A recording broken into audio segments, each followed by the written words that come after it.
I had dismissed it. I was sitting, and this is really important. I was sitting in Wall Street. I was sitting at a hedge fund, the one area in Wall Street where you would be looking at these things.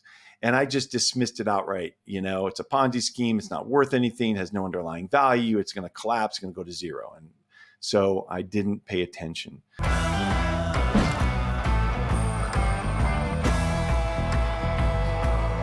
Beaming in from sunny Disney World, joining us now on Speak Up, James Lavish. He's a managing partner of the Bitcoin Opportunity Fund. James, it is incredible to see you. I've been dying to do this interview. You have a hybrid fund. I'll let you tell everybody what that's all about. It makes public and private investments in companies and assets in the Bitcoin ecosystem. But welcome to the show. I appreciate having you on. Tell us a little bit about your fund, and then we'll get into some other fun stuff. Of course. It's great to be here, Anthony. Thank you for having me. And it looks nice and sunny out there. I'm in Vegas, so I know what you're dealing with. But yeah, the Bitcoin Opportunity Fund, I'm a co-managing partner of that with David Foley, traditional asset managers coming into the Bitcoin space. And what we're doing is we have that hybrid model, like you said. We're looking at any opportunity in the Bitcoin space, so in the Bitcoin ecosystem, and public, private, early stage, late stage. The point of our structure is that we can take advantage of any opportunity, and the space is so small. We felt it was important to keep it open. There are a lot of just venture capital funds out there, and of course, we could be an also ran there, but we deliberately structured this fund so we could take advantage of any opportunity. Okay, so I'm a 60-year-old white male, which is definitionally miserable. Might as well just say that up front. I'm a dyed-in-the-wool cynic, and I think Bitcoin is a decentralized Ponzi scheme. So now I meet you in the elevator. Tell me what I got wrong, James. Tell me what enlighten me. Give me an anti-cynicism tonic. I deal with these people all day, by the way. That's why I'm asking for some help here. Typically, what I start with is just the money and how the money is broken, and how fiat money is broken, and specifically fiats that are created by and bonds that are issued by sovereign states that create their own fiat currency. And so if you want to look at Ponzi schemes, this is like the ultimate Ponzi scheme, right? Where you issue debt, you create more money, and you expand the money supply and in order to deal with that debt. And so it's easy to start with just the simple question: why is inflation necessary? And do you feel that it's normal? And most people say, yeah, 2% is normal. And then when you break that down and they start to understand why 2% inflation is really just a target, and the only reason that they do it is because they can get away with it, that gets people to understand, okay, the money is broken. And when you have money that's been created digitally, and then you go to the digital gold comparison, where, hey, gold has been around for 5,000 years. If you want to buy if you want to buy 1 ounce of gold, get you like 350 loaves of bread back in Roman times, right? And now it's still about the same, 350 nice loaves of bread for 1 ounce of gold. If you want to buy a nice suit today, it's the same thing. It's about 1 ounce of gold versus a nice suit back in Roman times. It's 1 ounce of gold. Now we have progressed into this fiat system that's been around for a couple hundred years at most, and it's obviously faulty, and it's got problems, and it's just been this really narrow test case in history. And now we've got digital gold to replace the physical gold, which has much superior properties to it. So that's kind of where I walk people into, show how the money's broken, talk about how this is a gold 2.0, 3.0 upgrade, and then they can understand why it's important, why it's a necessary protocol for us. Okay, so I'm starting to understand it. I'm becoming slightly less cynical and it's slightly more enlightened. So let me say it back to you, see if I have it. You're basically saying that we've corrupted the system. The central banks have effectively been drunk driving with our currency, a result of which people have lost trust in fiat currency. It's not just here in the United States. In fact, the United States has been more benign, frankly, than some of the other countries. Forget about the Western democracies. How about the rest of the world? Places like Argentina, Africa, South American states, they've lost control of the money, and the people in those countries have lost confidence in the money, which is why there's places like El Salvador experimenting with Bitcoin, saying, okay, listen, we're going to put ourselves at the decentralized, we're going to put ourselves at the behest of the decentralized bank as opposed to a centralized bank, something where individuals can't have control. Do you believe, though, now I'm going to push you harder if you don't mind, play the skeptic further. Do you believe, though, that people believe that? You and I believe that, but do you believe that people will eventually get to where you and I are? Yeah, well, you have to take a leap of faith when you're in a developed Western country that, and especially in the United States, we have the benefit of being the global reserve asset and the global reserve currency in U.S. dollars and treasuries. So we look at Bitcoin. Typically, people in the United States come to Bitcoin as an investment, as a way to make a bunch of money, as as it's an alternative way to make money. It's just something interesting and out there on the risk curve, right?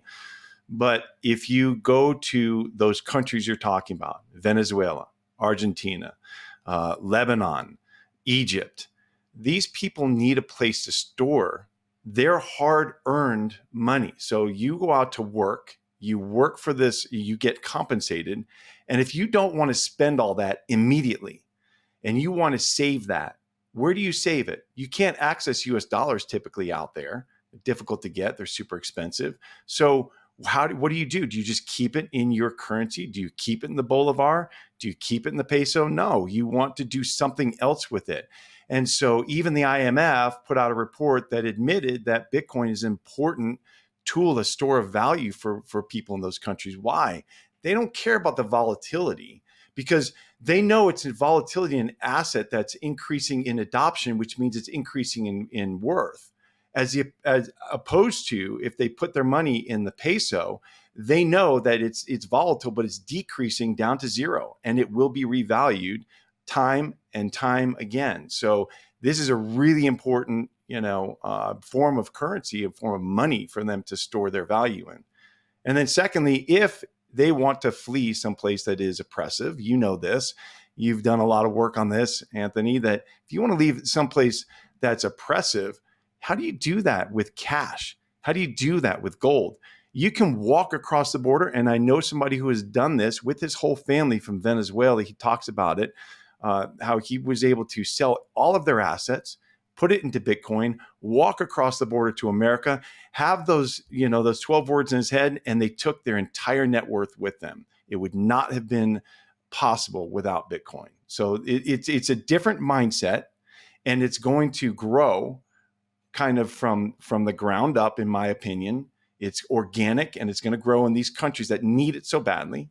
At the same time that now in the United States, we have the ETFs, which has allowed the institutional adoption of Bitcoin and for them to understand it. It's the first kind of step for investors, institutional investors. We've been doing this for a long time. I've been in the game for 30 years. And so I've seen how difficult it is for people to get their head around fiat currency. The money is broken, and this is something necessary. So this is the next step, and it's an evolutionary process. So it's actually pretty normal in my opinion. All right, so it's about as beautifully articulated as anybody that I've heard. So if you don't mind, I'm going to be stealing and plagiarizing from you, Lavish, in the months ahead. Okay, it's very well put. Let's go back to the economy for a second, okay? Because I ask all of our wealthy on guests the same question. What's relevant right now? You're looking at the economy today. You're saying, okay, this is a trade I would put on right now. This is something I'd be doing with my personal money right now, today, and then based on why. Give us your perspective on the economy and then something actionable that we could do this week. Yeah, so I think the most important thing that people are confused about the economy right now. right? So you're seeing all kinds of conflicting numbers come in, from the CPI to unemployment numbers, and you hear the Fed talking. They're talking about a pivot. You're hearing the Treasury talking. The most important thing is to understand that we are in a battle right now. We're witnessing a battle between the Treasury, and really it's the U.S. government's Congress, and the Fed. Right. So we had inflation that was created by the expansion of money supply, and and there was, as you know, that there were supply chain issues during the 2020 year and pandemic lockdowns, but that inflation was sought to be battled by the Fed. The Fed has two mandates. They have the mandate of stable prices, which is really just that 2% inflation. We can come back to that. And then they have the mandate of full employment. But they raised rates exponentially in terms of against zero interest rate policy. When we were at zero interest rates, they raised them up to over 5%, 5.5% at the top end. So that's supposed to have contractory kind of influence on the economy. It's supposed to make the economy contract. It disincentivizes loans and for borrowing, and that's the natural state. Meanwhile, up in Congress, we're, like you said, we're spending like drunken sailors. It is just out of control how much we're spending. To give people an idea, we have a $2 trillion plus deficit run rate right now this year, and we are not in a recession. This is unheard of. We are literally spending like there no tomorrow. It is pouring liquidity into the markets. Part of that liquidity is coming in the form of all the interest on our debt. We've got $34.6 trillion of debt that we have now on the books. And we're paying over it's like $1.1 trillion a year on interest just on that. So that goes into the economy. Then you've got things like the Inflation Reduction Act, which is it spends money on infrastructure and green energy and green projects, and that pours money into the economy. And so you're seeing in the economy, we kind of have two economies in America, right? So we witness some recessions and some contractions. So you're seeing layoffs. 200,000 plus jobs have been lost this year alone. And then on the flip side, you're seeing some expansion, and you're seeing the interest, the inflation rate just kind of stuck at 3%. Why is it stuck there? Well, you've got some expansion in areas because of all the spending and the additional liquidity coming into the market, versus the contraction of like commercial real estate, for instance, office real estate. We're seeing a major problem there. Well, it's very sensitive to high rates, so that makes sense. So you've got these two things at play. And so what I'm watching really carefully is the bond market, and for clues in the bond market of what's going on, because people understand inherently, even if you're not thinking about it, you just understand that if we're running these deficits, if we have this much interest on our debt, and we're expanding on our debt, the only way to manage that is with more inflation. So you're looking for things that will do well with inflation. And if you should have been owning gold through this period, and that is one of the things that I own, and you should be owning Bitcoin. We can talk more about Bitcoin as an investment in a second, but what I wouldn't be doing is I wouldn't be owning long bonds, not unless it's for a very short trade. What I would be doing is moving my debt exposure all the way up to the near end, to 2 years and shorter, because the only way around this is for higher inflation, which means ultimately higher rates on the longer end, more debt that's going to be issued, and you're going to have bond investors demanding rate premiums at the longer end in order to be compensated for that. And that's just reality. So one of the things that I think troubles me the most, and this is a dereliction of duty on my generation, and you're a few years younger than me, but I think we're contemporaries, is we're stealing from the future generation. And so basically our politicians have said, okay, young people don't vote. old people vote. We're going to give old people benefits in the form of Social Security and Medicare, other types of benefits, and we're going to take them effectively from a younger generation of people. And oh, by the way, inflation is a form of regressive taxation because it hits the poor harder than everybody else because the poor don't own assets. You and I both know that, James. And then the secondary thing I want you to react to is while we're doing this inflation, the deficit spending that you're speaking of is effectively unfunded tax liability. So it has to come somewhere. It either has to come through the invisible taxation known as inflation, or we're eventually going to have a reckoning and some type of measure to increase taxation, like honest taxation, or reduce spending. So, what say you? Or are we just going to No, liquidate it's a fiat really good question. currency? We're, Yeah. we're 30 years from now and our fiat currency is effectively worthless. That's a great question, and this is the point of exactly what we're talking about with the debt. So, what can you do? We're approaching $35 trillion of debt, and so what can the politicians do? Well, they have a few choices. You can have austerity, which is to cut spending, which you spent a few days in Washington long enough to understand that they'll never do that. Neither party will ever cut spending because it's political suicide. They have to take care of their constituents, and they will keep spending in order to do that. Each side tries to trick the other side to do it. You see it come up in the debt ceiling crisis every few years, but the debt ceiling keeps getting raised. We don't even have one right now. That's how absurd it is. It's just kind of put on pause. And so that's not going to happen. The second thing you could do is raise taxes. So people clamor about raising taxes, raise tax on the rich, raise tax on companies, make people pay their fair share. But the reality is when you raise taxes, you end up limiting productivity. You disincentivize reinvestment in the companies, into research and development, into expanding product lines, into profitable product lines, to where they can actually hire people. And so it winds up hurting the economy because you have higher taxes on lower productivity. So you wind up in the same spot, but it's actually worse because your productivity is declining.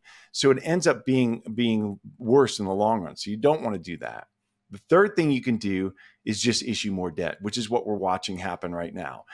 So the Treasury today is this week, they're going to be issuing over $205 billion in T-bills and another $183 billion in notes, in 2-year, 5-year, 7-year notes, which an auction's happening right now. It's going to be interesting to see what happens there. But why are they doing this? Because they can't pay for the maturing debt. They've got to issue more debt to pay for the maturing debt. Okay, so that's the solution. Well, at the same time, they have to allow for high structural perpetual inflation. Like the inflation has to continue. Why is that? Because you need high inflation to create higher nominal GDP. GDP in greater dollars, even though the dollars are worth less, there's more of them around. They're printing more dollars and they're creating inflation in order to have that debt that they're paying down. They're going to use cheaper dollars to do that in the future, because the dollars are not worth as much. So when you buy a 30-year bond and you're getting 5% on that, you're probably not making out, because if you look at inflation, it's really closer to the expansion of the money supply, Anthony, So, and that's been over 7% since the 70s. And so you're losing out on purchasing power on those bonds. And so, but I got to cut rates, though, don't I? I'm the central banking chair now. I heard everything you just said. You're in the meeting with me. We're having an honest moment, you and I. You're on my board at the Federal Reserve, and I look to you and say, yeah, everything you just said is true, but I still have to cut rates. I have to take some pressure off of the Congress because they're not going to stop spending. And so I've got to figure out a way to slow down the interest rate train here. Yeah, and that's going Am I to going to cut rates by the end of the year?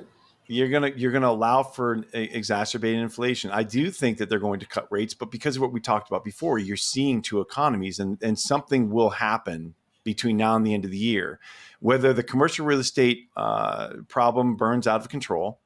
And they're working really hard on it. The Fed is working with these the regional banks to make sure they're shored up and that they don't get into a major problem. There's not a black hole there somewhere. But you're seeing office buildings sell, for 20, 30 cents on the dollar from just a few years ago. And that's a major problem. Those are major hits to those banks because they're non-recourse loans. The companies that own them, the investors that own them just hand back the keys and say, "Oh, I'll take the loss on my down payment, but you take the rest of it." And it's an impaired asset. And so those are problems that are creeping up.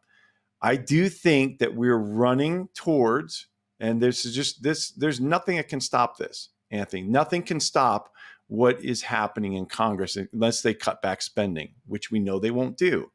So Fed's going to have to cut rates sooner or later because of some sort of event, likely, or because unemployment does start to tick up because the government isn't filling in the rest of those jobs. And so they will cut rates, which will just perpetuate the inflation problem. It'll come roaring back, in my opinion. It will come roaring back. And so your actionable thing to do now is to hold things longer term. Think past this little cycle here. Because when we printed money, and we can go back, and so people understand where this all comes from. This started in 1987 after Black Monday. You and I were likely in high school and college, right? I was in high school. And when Black Monday occurred, I could see some of my friends, I didn't come from money, but they did, and they had stock portfolios, and they were explaining to me how they suddenly were, way poorer today than they were the day before. And who stepped in? Greenspan stepped in and said, "Look, don't worry, we have your back." They didn't do anything, but they have their back. Flash forward to 1998 with long-term capital management. You likely remember this well. I was sitting at a trading desk and I get a call from somebody who's another big hedge fund. I'm at a hedge fund in Fort Worth, and I get a call from somebody who's another hedge fund. I don't want to dox them, but they said, "Hey, look, do you guys prime broker with Goldman? Because they're going under tonight. So you better get your assets out of there." Well, it turns out Goldman has an emergency meeting with the New York Fed and engineered rescue for Goldman because they were going to go under because of long-term capital management and their massive leverage. So that was the first real step here, right? So you had Greenspan nodded and gave the hint. Then you had the rescue from the New York Fed of Goldman in 1998 and actually occurred. And then you flash forward to 2008, and we have the absolute rescue of all the banks from the government. So the government took on all the banks' problems, and they printed over $5 trillion. They printed almost $1 trillion. Flash forward then to 2020, where they print over $5 trillion in order to shore up the economy from COVID and lockdowns. What do you think is going to happen the next time that we have an event? It's not going to be less than $5 trillion. We are now running deficits that are massive. We have $30.5 trillion, $34.6 trillion of debt. So when the next event happens, as we both know, when you have an event and you have a steep drawdown in the economy, what happens is your expenses, your government expenses go up by 8 to 12%, typically, because of entitlements, unemployment, and all of that. Then your tax receipts go down by 8 to 12%. Stock market crashes, you're not getting capital gains taxes, people are making less money, out of jobs, and so your revenues drop. So what do you think we can't have that. We must keep going. We must keep the treasury market liquid. We must keep going. So if there is an event, they will print so much money, it's going to be mind-boggling. It's not going to be $5 trillion. It's going to be 10, 12, 15, 18 trillion dollars, maybe even more. Who knows how bad the event is. So you want to be holding assets that will be able to protect against that.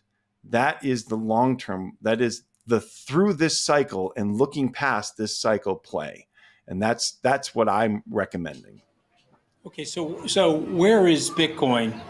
I think the reason I'm not interrupting James is that you're giving a wonderful macroeconomic rendition of the plight and peril, and you're grounding it in your investment experience, and you're grounding it in the trials and tribulations and the pain that you and I have suffered through 3 decades plus of investing. So that's why I think we're both drawing the same conclusions that we are on digital property and digital assets. So where are things like where is Bitcoin in the next 3 years? Yeah, it's a great question. And so I'm relatively new to Bitcoin. I mean, I came into it in late 2020, early 2021. And so, of course, I was introduced to it by my son because he's in college. He's up at Cornell with a bunch of really smart engineers and computer science scientists. And they're into these digital assets. He said, Dad, you got to check this thing out, because I had dismissed it. I was sitting, and this is really important. I was sitting in Wall Street. I was sitting at a hedge fund, the one area in Wall Street where you would be looking at these things. And I just dismissed it outright. It's a Ponzi scheme. It's not worth anything. It has no underlying value. It's going to collapse. It's going to go to zero. And so I didn't pay attention. And so flash forward to 2021, I started paying attention because of what happened with the money supply. Exactly what we were talking about. I thought, wow, this is interesting. Gold really should have done better than it did, but we also both know that gold is highly manipulated in the derivatives market. There's just so much paper in that market. It's difficult to capture all of that. Anyway, so where is Bitcoin? I was an institutional investor. I dismissed it, just like most institutional investors have all along the way. So Bitcoin is an asset, and right now it is. I would put it in the category. I would put it in the category of it should be considered a risk-off asset, and it's anti-inflationary. It's a perfect place to just store value for a long period of time. Super easy to do. It's decentralized. It's not overseen by one central authority or central bank. It can't just be expanded. It's super resilient. It's the hardest money that's ever been created, and it's digital. And so that's where it should be. But the problem is it's not understood yet. There's so much misinformation out there about Bitcoin mining, about the energy use, about all the other coins, and how there could be another Bitcoin that just created, and that's all nonsense. And so what it takes, Anthony, and I'm sure it took you a while to get to this point, is it takes some deep mental work. It takes some critical thinking to get there. No question. Yeah. So you have to critically think. But how do you do that when you're not incentivized to? So up until now, all the way up until the second week of January, your institutional investors were not being paid to critically think about this. They could just dismiss it. Why? Because no other institutional investors owned it, because it's too difficult to own.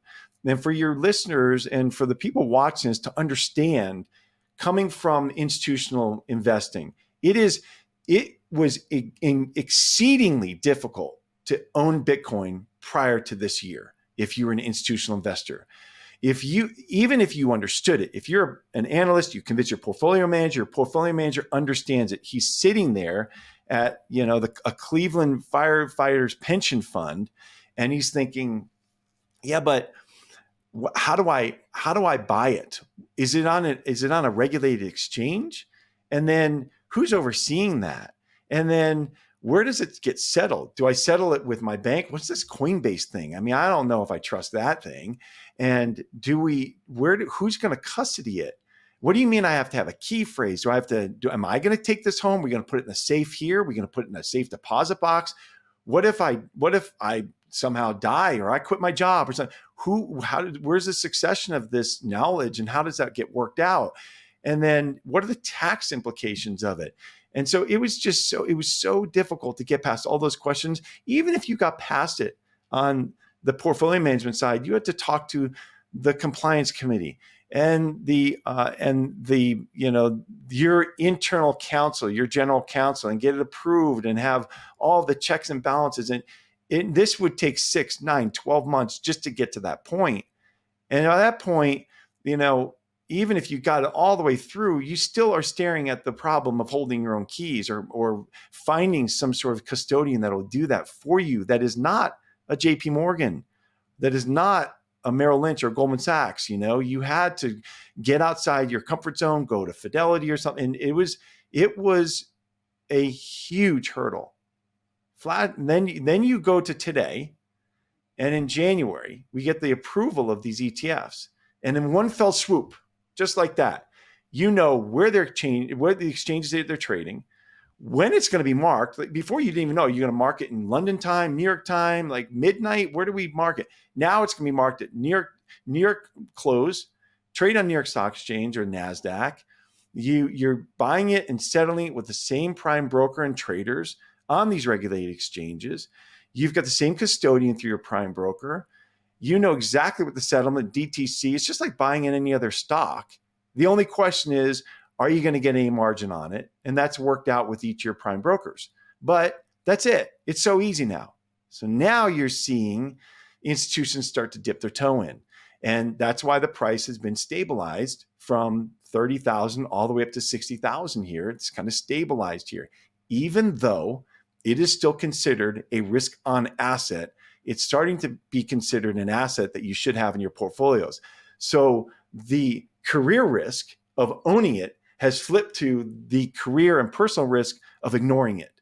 And so that's where we are now. And it's taking time, but we're at the beginning stages of understanding it as a separate asset on Wall Street. All right. So sit tight. I'm gonna bring in your message. Is to sit tight for investors. Be patient. That's my sit tight. Let's go to questions. Okay, we've got questions from the outside audience.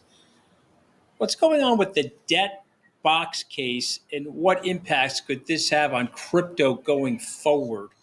This is Jess from Las Vegas. The debt box case, I'm not sure what he's talking about. Yeah, so I'm not 100% sure what that is. So I'm going to have our control room look up what the debt box case is, and then we'll return to that question. Let's go to the next question. What is your take on junk fees, and should they be eliminated? While it seems good for the consumer, could this have a bigger economic impact from losses on the corporate side? Well, the problem is that they're all doing it, right? So if you had some sort of limit or some sort of law on these, I don't think it would be a bad thing. But the reality is, we need true competition. That's what we really need. It's not the laws, and we need the ability to have true competition. So if you have banks that are open, that are able to sustain themselves without these kinds of fees, and credit card companies and whatever, that will be a way for investors to move away, because you've seen it in the big banks. The fact that these banks still have deposits anywhere just blows my mind. I was talking to somebody who's she's in her late 70s, and she's sitting on a little nest egg, and she's got it sitting in a savings account at the bank. And I asked her, well, what's the interest rate you're getting on that? 0.01%. We had to look it up because she didn't know. Like, well, you need to move that into a money market account. You move it over to Fidelity, move it somewhere else, move it to someplace where you can actually get some interest on that. So to answer your question, that's a way that consumers can battle this, is by doing business with companies that don't have those fees. And that's really the big crux there. That's what we need, is the ability to open up and allow some companies that are they're not depending on those junk fees to make their profits. Okay, very well said. Let's go back to the debt box case, because I didn't recognize that term, debt box. But James, this is related to the two SEC lawyers who resigned after the judge blasted them for the abuse of power. And so I'll start, and I'll get your opinion. I think the SEC, this tenure for the SEC, if you were an economic historian and you were looking back 25 or 50 years from today, you'd be looking at the situation and saying, what a nightmare the Gary Gensler SEC ultimately was. Rather than focus on what was right or wrong for the economy, he got very, very political. Maybe he thought he was going to be the Secretary of Treasury or something like that. And so he did things in a very manipulative way to the point where he was rebuked by the court system. And so the corruption of somebody like Gary Gensler, the political corruption and personal political ambition, I think has foreshadowed the SEC for his tenure. And I think he'll go down as one of the worst commissioners in the history of the SEC. I'll turn it over to you. I think I don't have much to add there. I agree, and all I saw was, and I was in meetings most of yesterday, so all I saw was it sounded like these attorneys were just people inside the SEC were saying they would just shut down any questions from the especially from the companies that were looking to push forward in an ETH ETF and the Bitcoin ETFs. They just plugged their ears and yelled loudly and shut it down. And so it's clear that there was just obstruction there. And so I don't really have much more to add than that. I'll have to dig into it in this week and see what exactly happened there. Okay, let's go to the next question. BRICS is considering the development of a stablecoin to facilitate global trade settlements. What's your take? This is Mark from San Francisco.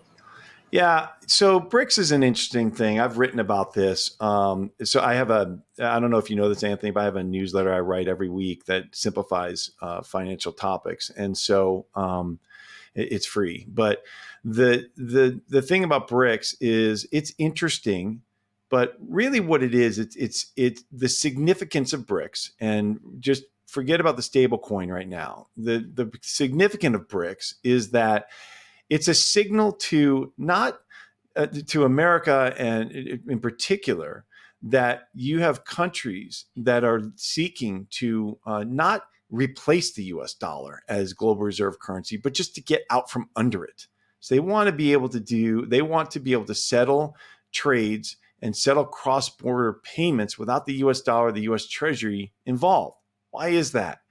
Well, we made a tactical error, in my opinion, severe tactical error, back when Russia invaded Ukraine, and we shut off and seized their treasury assets. We shut them off of SWIFT. And so what that signaled to the world is that if you are not one of our close allies, and you do something we don't like, we can seize your assets and shut off your money. Well, that only serves to make these countries seek to have a way to do trade without having to touch the dollar. And so what we have seen is we've seen a lot of these countries that are not buying US treasuries aggressively anymore, China in particular, and they're instead seeking to buy gold, physical gold, and do and make cross-border transactions outside of the treasury by either doing it in yuan or gold or something else. So that's really the significance of BRICS. And as far as the development of stablecoin and to do all that could be an internal thing for them to do. That stablecoin does not own treasuries, but for me, that is it's a low likelihood of success in the next few years. That would take a long time for them to be able to get together and all of those leaders and dictators to agree on something that they can all trust. That's going to be difficult. Go to the next question. I think it's well said. Do you think the residential real estate market is tied too much to fiat currency and inflation? And is Bitcoin a better long-term, more stable strategy? Cameron from Dallas. Yeah, that's another look. Real estate to me has to have a strong function, and if you're an owner of real estate, you're leasing it out. But if you buy a house and you're living in it, that's got strong function for you. It's and it creates a life for you and a lifestyle for you.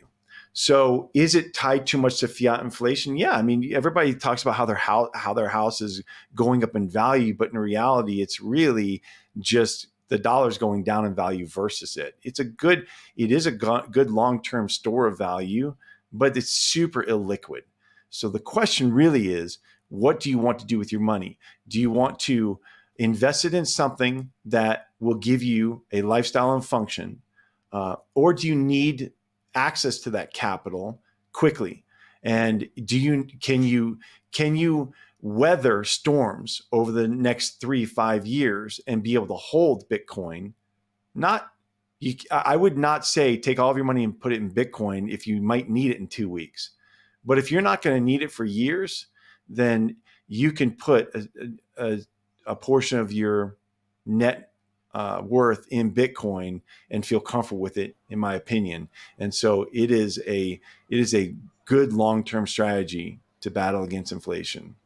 I think the only thing I would add to that, Cameron, is I think James and I share the view that if Bitcoin is digital gold, and gold has a $16 trillion market cap, and Bitcoin has a $1.5 trillion market cap, it will reach the market capitalization of gold. And so there are a few times that we've seen this sort of thing happen. Amazon is one of them. When we looked at Amazon and said, okay, that's going to exponentially scale, and it will end up becoming one of the largest retailers in the country. Despite whatever the near-term volatility was, if you just held the position, you did very well. Same thing with a Facebook, or same thing with a Google. And we just think that Bitcoin is going to be a store of value, digital gold, therefore should trade comparable to the size and scale of an asset class as opposed to an individual stock, which is where it's trading right now. Let's go to the next question. Okay. Where are your Mickey ears, and do you not wear them since you'll ruin your hair? These guys are breaking my balls because I'm here at Disney World. Let me just show everybody what's going on out here, okay? There you go. That's the Caribbean Beach Resort. I'm staying at the Riviera, and life is pretty good here in Disney World, but it's better on the Wealthy On Network with Speak Up. And James, you've been a terrific guest. I hope I can get you to come back. I appreciate the time that you've shared with us. Any last thoughts before I say goodbye to you for the weekend? No, it's been a pleasure to be here and to talk with you, and I look forward to coming back again. All right. Well, this is Speak Up with Anthony Scaramucci signing off from the land of Mickey. And I am wearing this headset, which is not great for my hair, but I promise you I'll be fixing my hair as soon as the show is over. Thanks again for joining us. All right, see you.